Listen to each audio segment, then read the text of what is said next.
Hujan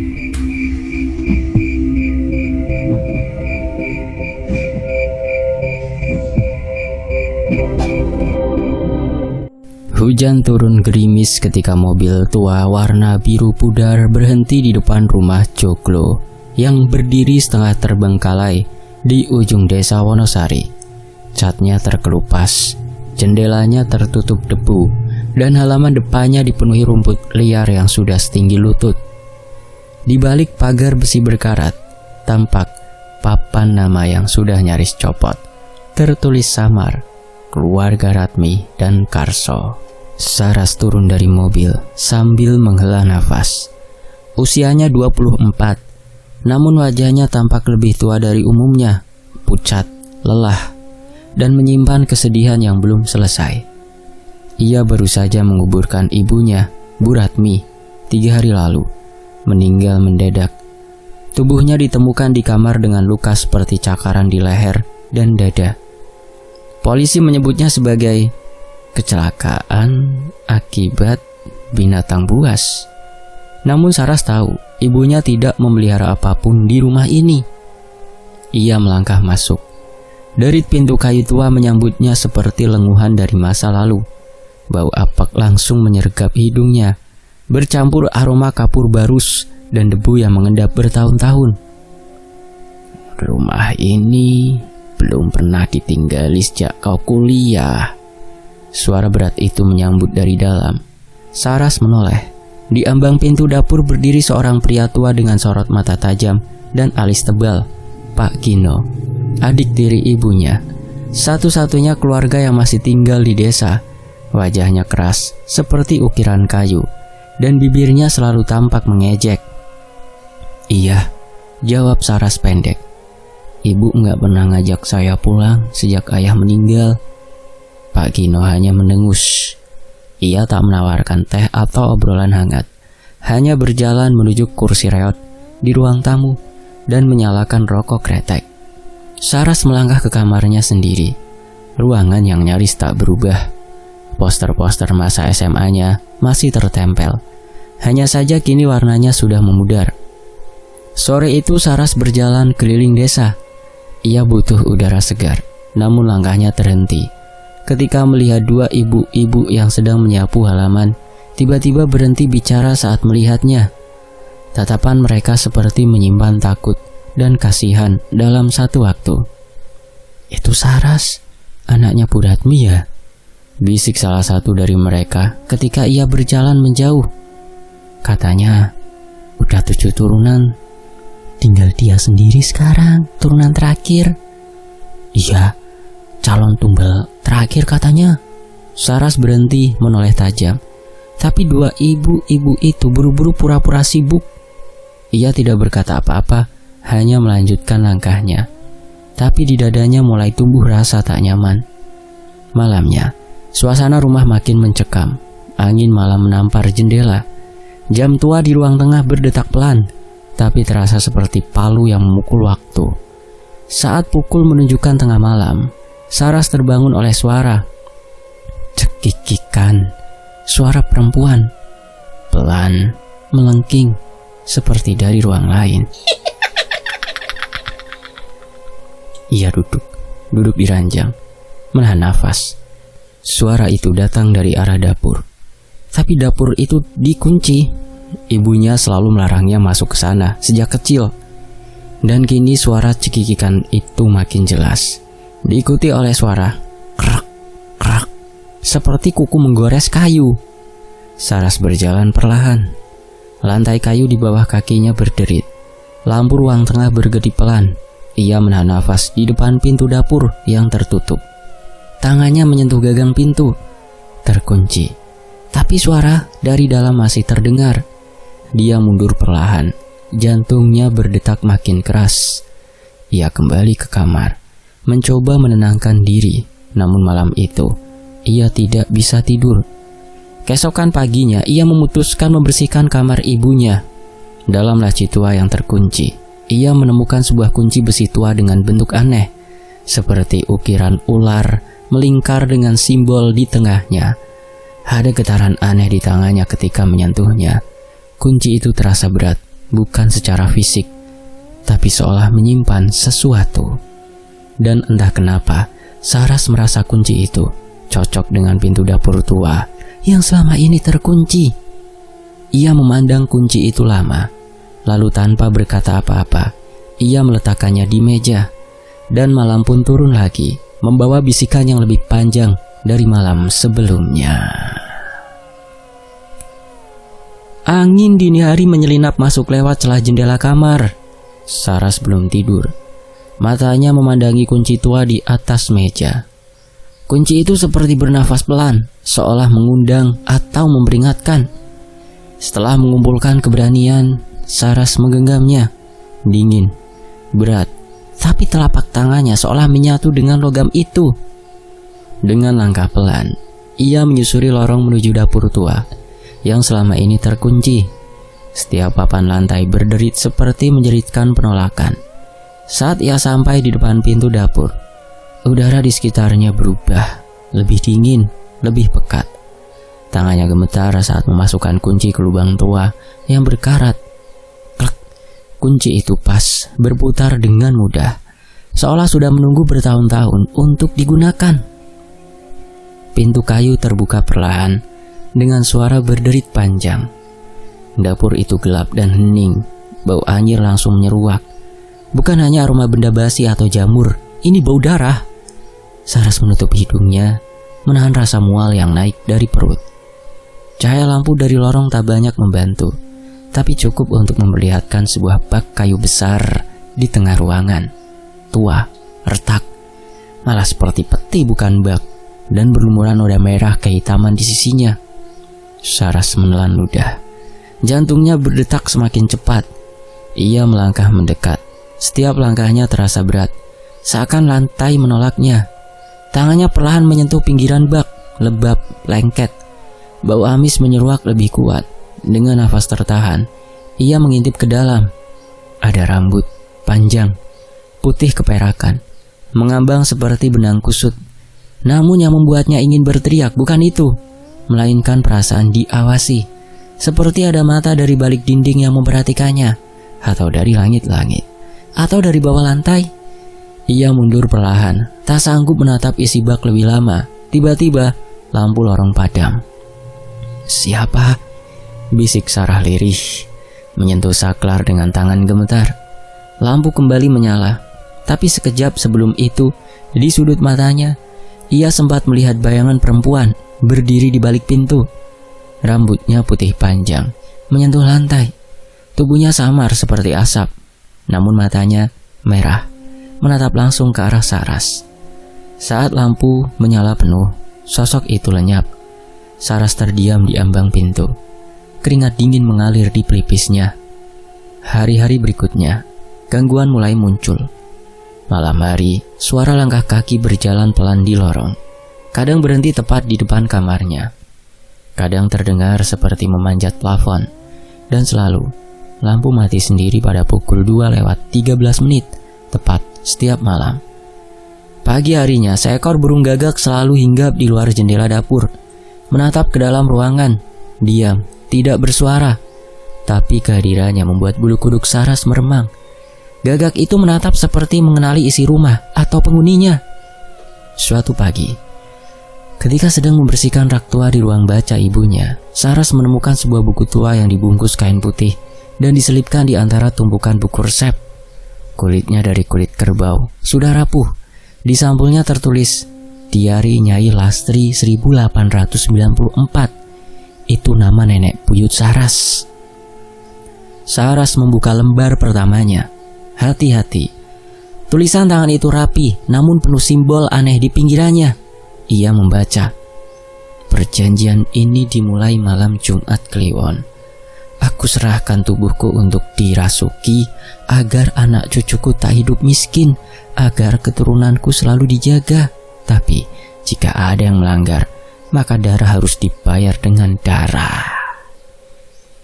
Tubuh Saras gemetar membaca itu. Di halaman-halaman berikutnya, ia menemukan sketsa lingkaran perjanjian, bacaan kuno, dan deskripsi makhluk yang disebut perewangan, penjaga yang dipanggil dari dunia lain. Tapi bila tidak diberi sesaji, makhluk itu akan menuntut nyawa keturunan sang pemanggil. Dari situ Saras mulai mengerti bahwa mungkin dirinya lah tumbal terakhir dari perjanjian itu. Siangnya saat hendak membuang sampah ke belakang rumah, ia bertemu dengan Mbah Pinah, perempuan sepuh yang dikenal sebagai tetua kampung. Bu Ratmi tak pernah ajak kamu pulang, bukan karena tak sayang, kata si Mbah Pinah tiba-tiba tanpa ditanya, tapi karena dia tahu rumah ini haus darah. Saras menatap Mbah Pinah, terkejut. Apa maksudnya, Mbah? Mbah Pinah memandang rumah itu sejenak, lalu berkata lirih, kamu adalah yang terakhir, perempuan terakhir dari garis darah Nyai Lastri. Kalau kamu tetap di sini, dia akan datang, dan dia nggak suka ditolak. Saras menahan nafas. Siapa dia? Yang menjaga, yang menunggu sejak malam perjanjian itu dibuat. Mbah Pinah mencengkeram tangan Saras erat. Matanya tajam. Pergilah dari rumah ini, nak, sebelum kamu ikut masuk ke bak itu. Malam itu Saras tidak tidur. Ia duduk di kamar dengan buku diari di pangkuannya. Suara langkah kaki terdengar lagi. Kali ini lebih cepat, lebih berat. Tepat pukul 2 lebih, lampu padam lagi. Dan kali ini ia melihat sosok itu berdiri di depan bak kayu. Perlahan kepala sosok itu menoleh ke arah Saras. Rambut putihnya menjuntai sampai lantai. Wajahnya tanpa mata, hanya rongga hitam menganga. Saras tak mampu bergerak. Di tengah ketakutan itu, ia tiba-tiba terlelap dan masuk ke dalam mimpi buruk. Dalam mimpi itu, ia melihat dirinya sendiri diikat dengan kain putih. Tubuhnya telanjang dada, digeret menuju bak kayu oleh sosok-sosok tak berbentuk. Ia menangis, meronta, berteriak, tapi tidak ada suara keluar dari mulutnya. Ia dilempar ke dalam bak. Bau darah begitu kuat, rambut putih melilit tubuhnya seperti ular.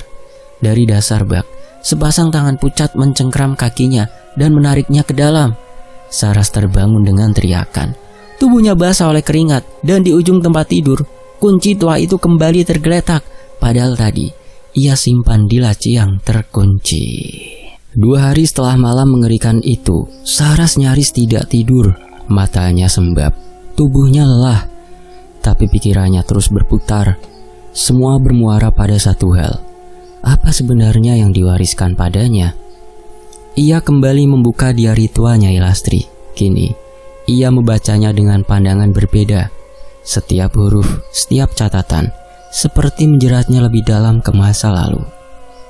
Tiap 7 windu, tumbal harus diberikan. Sesaji ayam cemani disembelih, darahnya dicampur dengan darah perempuan keturunanku. Pewangan akan menagih tepat setelah kepergian tumbal terakhir. Jika tidak dipenuhi, mereka akan mengambil yang paling mudah dengan cara paling kejam. Saras menelan ludah, tangannya gemetar saat membalik halaman. Lalu semuanya kabur. Penglihatan itu datang tanpa peringatan. Dunia di sekeliling Saras berubah gelap, penuh asap. Di hadapannya, seorang perempuan tua duduk bersila di atas tanah. Di sekelilingnya, lilin menyala dalam pola melingkar. Di tengah lingkaran, ayam cemani menggelepar. Pisau bergerigi berada di tangan perempuan itu. Dengan darah ini, aku ikat kesepakatan, ucapnya. Suaranya berat seperti datang dari 2 mulut sekaligus. Ia menyayat leher ayam itu. Darah menyembur membasahi lantai tanah. Perempuan itu lalu menggigit jari manisnya sendiri dan darah dari tangannya diteteskan ke dalam mangkuk yang sama. Saras menyaksikan dengan tubuh membeku. Lalu tiba-tiba perempuan itu menatap langsung ke arah Saras. Giliranmu akan datang, Duk. Seketika Saras terlempar kembali ke ruangannya. Tubuhnya menggigil, peluh dingin membasahi leher dan punggung. Beberapa menit kemudian, suara ketukan terdengar dari pintu depan. Saras membuka pintu dan menemukan Pak Gino, tetangga sebelah rumah yang sejak kecil akrab dengan ibunya. Wajah Pak Gino tampak berat. Ia menunduk, lalu tanpa diminta masuk ke dalam. Aku harus jujur, Nduk, katanya pelan. Ibumu, Ratmi, adalah tumbal ke-6. Saras menatapnya, tak paham. Apa maksudnya, Pak? Setiap 7 windu harus ada yang diserahkan dari darah keturunan Nyai Lastri. Dulu yang pertama nenek ibumu, kedua bibinya, lalu berurutan sampai giliran ibumu waktu kamu masih SMA. Makanya dia mendadak sakit padahal sebelumnya sehat. Air mata Saras mengalir. Ia ingat malam ibunya meninggal. Begitu mendadak, tidak masuk akal secara medis, kata dokter. Dan sekarang, lanjut Pak Gino, menatap Saras penuh iba. Kamu satu-satunya yang tersisa dari garis keturunan perempuan. Perewangan itu bakal datang menagih. Saras berdiri kaku. Tubuhnya seolah tertusuk hawa dingin yang merayap dari ubun-ubun hingga telapak kaki. Kenapa aku gak pernah dikasih tahu? Karena semua orang takut, termasuk aku. Tapi setelah kamu buka dapur itu, semua udah terlambat. Malam itu Saras turun ke dapur. Rasa takut berubah jadi marah dan dendam. Ia membuka lantai papan yang lapuk.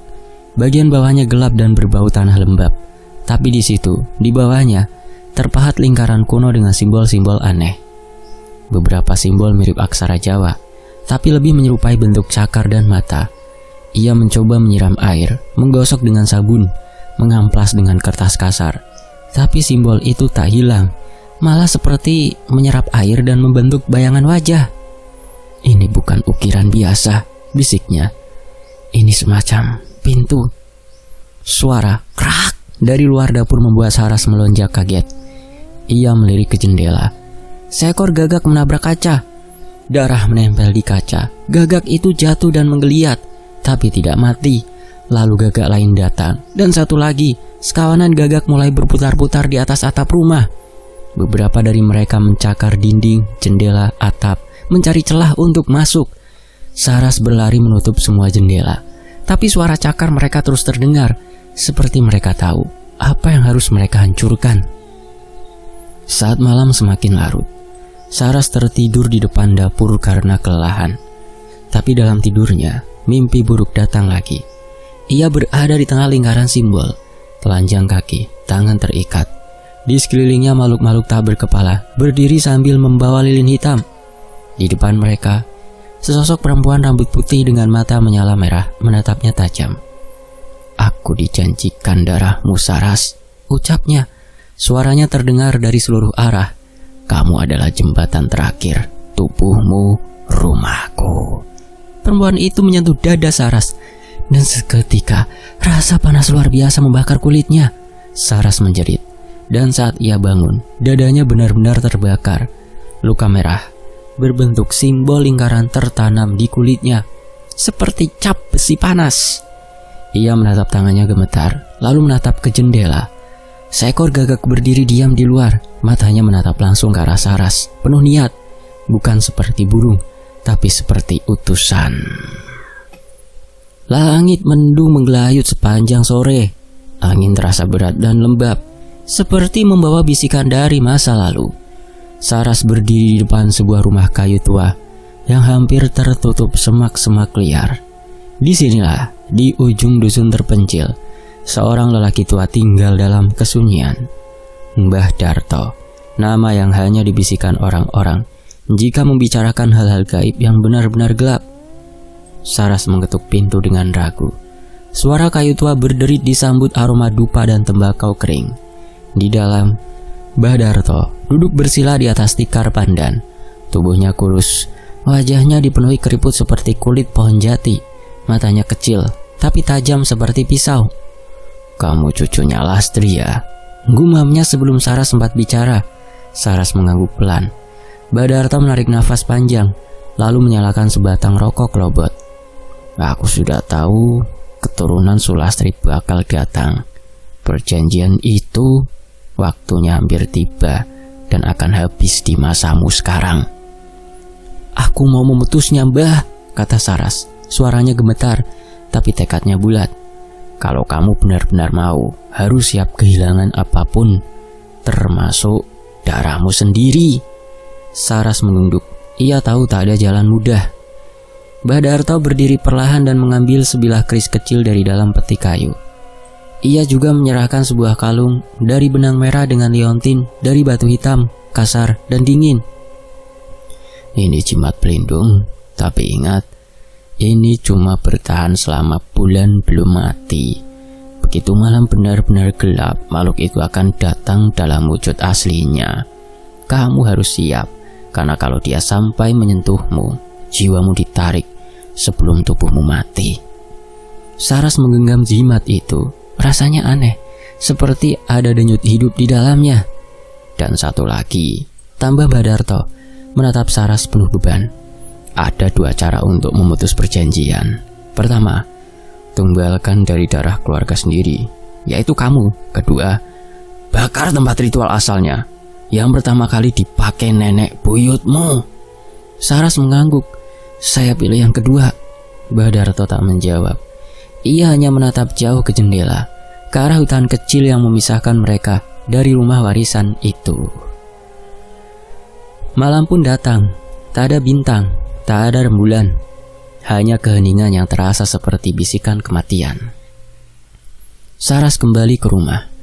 Di tangannya, keris keluarga dan jimat dari Mbah Darto. Dapur itu kini seperti liang gelap yang menganga, siap menelan siapapun yang lengah. Tiba-tiba suara langkah kaki terdengar dari belakang. Saras menoleh dan mendapati Pak Gino berdiri di ambang pintu, membawa sebotol minyak dan kain putih di tangan. Aku kira kamu akan lari, Nduk, katanya pelan. Ternyata kamu memilih melawan, memutus perjanjian. Saras menyipitkan mata. Apa maksudnya, Pak? Pak Gino tertawa kecil, tapi tawanya kosong. Aku sudah lakukan ritual perpanjangan, Sar, supaya aku nggak ditarik. Tapi untuk itu harus ada pengganti. Dan kamu, keturunan terakhir, cocok sekali, bukan? Saras mundur pelan, tangannya menggenggam keris makin erat. Pak Gino melangkah mendekat. Wajahnya tampak berbeda, lebih tua, lebih gelap, seperti sedang membusuk dari dalam. Perewangan itu janji lama. Aku hanya ikut aturan. Kalau kau mengorbankan dirimu, semua selesai. Kenapa ibu saya? Bisik Saras. Kenapa bukan ibu bapak sendiri? Pak Gino terdiam sejenak. Lah karena darahmu lebih kuat, garis perempuan. Dan karena ibumu terlalu keras kepala, seperti kamu. Aku kan dari garis laki. Mana mau iblis itu? Seketika hawa dingin menyergap seluruh ruangan. Lampu minyak bergetar. Api nyaris padam. Angin menerobos dari celah-celah kayu. Lalu makhluk itu muncul. Bayangan tinggi menjulang dari sudut dapur. Rambutnya menjuntai hingga lantai. Wajahnya rusak, hampir tak berbentuk. Hanya mata putih tanpa bola dan mulut hitam besar seperti goa. Tangannya panjang dan kurus seperti ranting mati. Tubuhnya hitam, mengkilat seperti kayu terbakar. Makhluk itu menatap langsung ke arah Saras. Suaranya berat, keluar seperti desir api. Tumbalkan dirimu, atau semua akan hancur. Pak Gino tertawa senang. Ambil dia, aku sudah serahkan padamu. Tapi Saras berteriak, mengangkat keris dan melemparkan jimat ke dalam lingkaran ritual di lantai.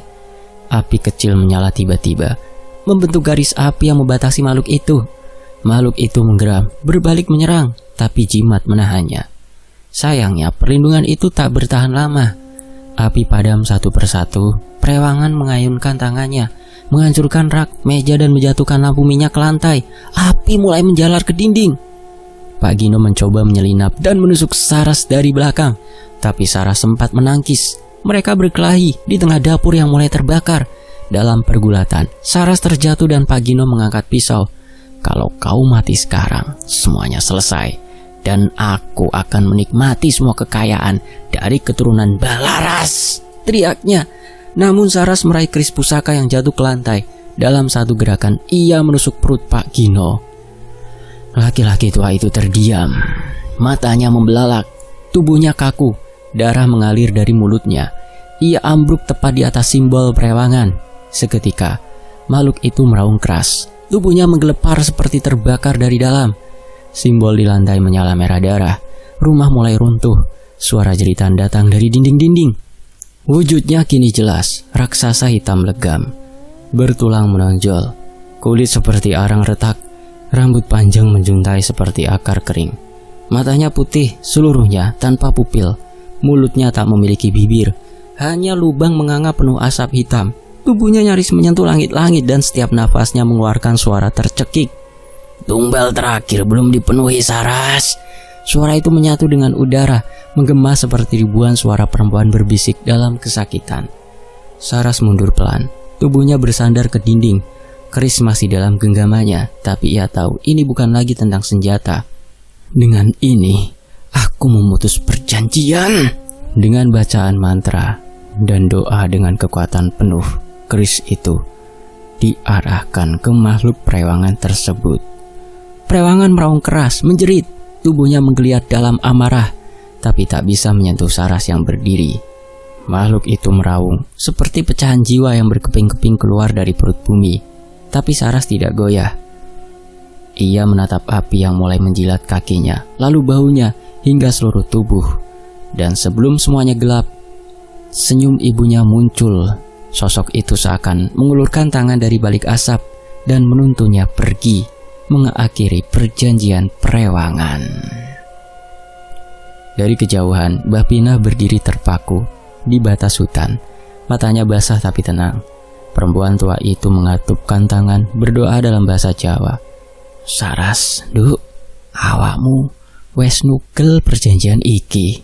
Wes tentrem uripmu, wes siap kelangan bondo harta. Urip saonone, ning atine tentrem, ayem. Ora ono sing neror. Api mumbung tinggi di langit malam. Tak ada suara jeritan, tak ada tangisan. Hanya satu kobaran terakhir yang seperti menelan segala kejahatan yang tertanam di rumah itu selama beberapa generasi. Keesokan paginya rumah itu tinggal puing. Hanya sisa arang, batu bata yang gosong, dan abu pekat yang masih menguap pelan. Warga desa berdiri di sekeliling bekas rumah. Tak ada yang bicara. Mereka tahu akhirnya kutukan itu benar-benar pergi, dan kasakusuk mengenai Saras adalah tumbal terakhir terpatahkan. Burung gagak yang biasanya berkeliaran di genteng rumah itu tak lagi terlihat. Tak ada lagi suara aneh di malam hari. Tak ada lagi aroma-aroma menyengat. Dan tak ada lagi penampakan perempuan tua yang berdiri di jendela. Lingkungan terasa aman, tenang, ayem. Beberapa minggu kemudian, halaman bekas rumah itu mulai tumbuh rumput liar. Warga membiarkannya. Tak ada yang berani membangun di atasnya, tapi juga tak ada yang takut. Hanya tinggal kehormatan terhadap mereka yang sudah memilih mengakhiri warisan kegelapan dengan pengorbanan dan siap kehilangan semua harta benda. Selesai. Demikianlah sebuah kisah, semoga terhibur. Sampai jumpa di kisah lainnya. Tetap di Fakta Sejarah. Alhamdulillah.